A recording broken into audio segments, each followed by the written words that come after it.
what's up, Jonathan? Thanks for your question on stretching, bro. A lot of people wonder about that subject, and it's a very complicated matter. Thing about stretching, the number one thing that you have to consider is what type of activity you do. What do you want your body to be able to do? If you're a gymnast that needs to do the splits, you're going to be able to need to do the full range of motion to get those splits. If you're a martial artist that kicks high, you're going to need to stretch out enough to get your leg up there. If all you are is a marathon runner and your legs only move this far away from each other, stretching's not going to be quite as important. So don't think of stretching as a one-size-fits-all sort of thing.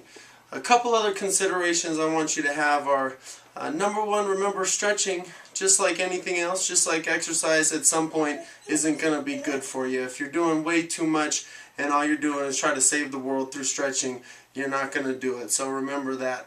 Number two, it's very important that you understand the difference between passive and active stretching. So a passive stretch is going to be one that we're going to hold for a duration of time, somewhere 10 to 30 seconds. Some people even hold it longer. That's going to be our passive stretch, our sit and reach, things like that. Now, dynamic warm-ups are going to be movements where we're not holding things.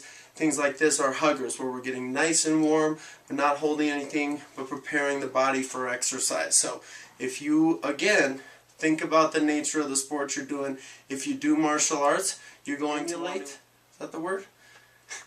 You're going to want to do some moves that emulate the motions of martial arts, or the motions that emulate the activity that you do. So keep that in mind as you warm up.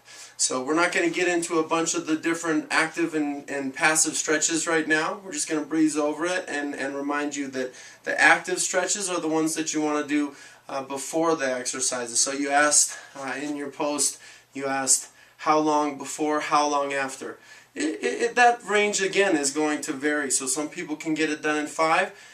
Some people like me like to warm up for about 20 minutes. Nice long warm up, a lot of dynamic and active stretches going on, and then followed by when you're going to want to do your passive stretches is after you work out. You're going to want to take again that 5 to 15 minutes, whatever makes sense for you, stretches that you like to do to cool down and relax. So another thing you talked about was how deep, how intense of a stretch should you have. And with that, I would say it's a lot of people go a little bit too hard on their stretches, whether it's a dynamic stretch or a passive stretch.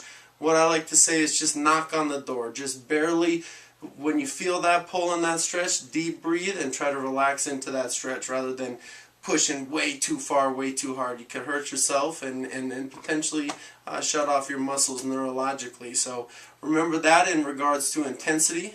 And then finally you asked about yoga, and again, it all depends on what you want to do, where you're at in your season and in your progression or your periodization, if you will, and how important it is to you to get that big deep stretching. At a very minimum, yoga is going to be a great form of guided relaxation, if nothing else, and it can definitely be a good time. But again, if you don't need weird flexibility like they have in yoga, you may not need yoga. I've seen some people have some great results with yoga. I've seen some people have some great results with passive stretching, and also some people with great results incorporating active stretching into their workout routine. So think about those things, play with them, see what kind of different things you like to do.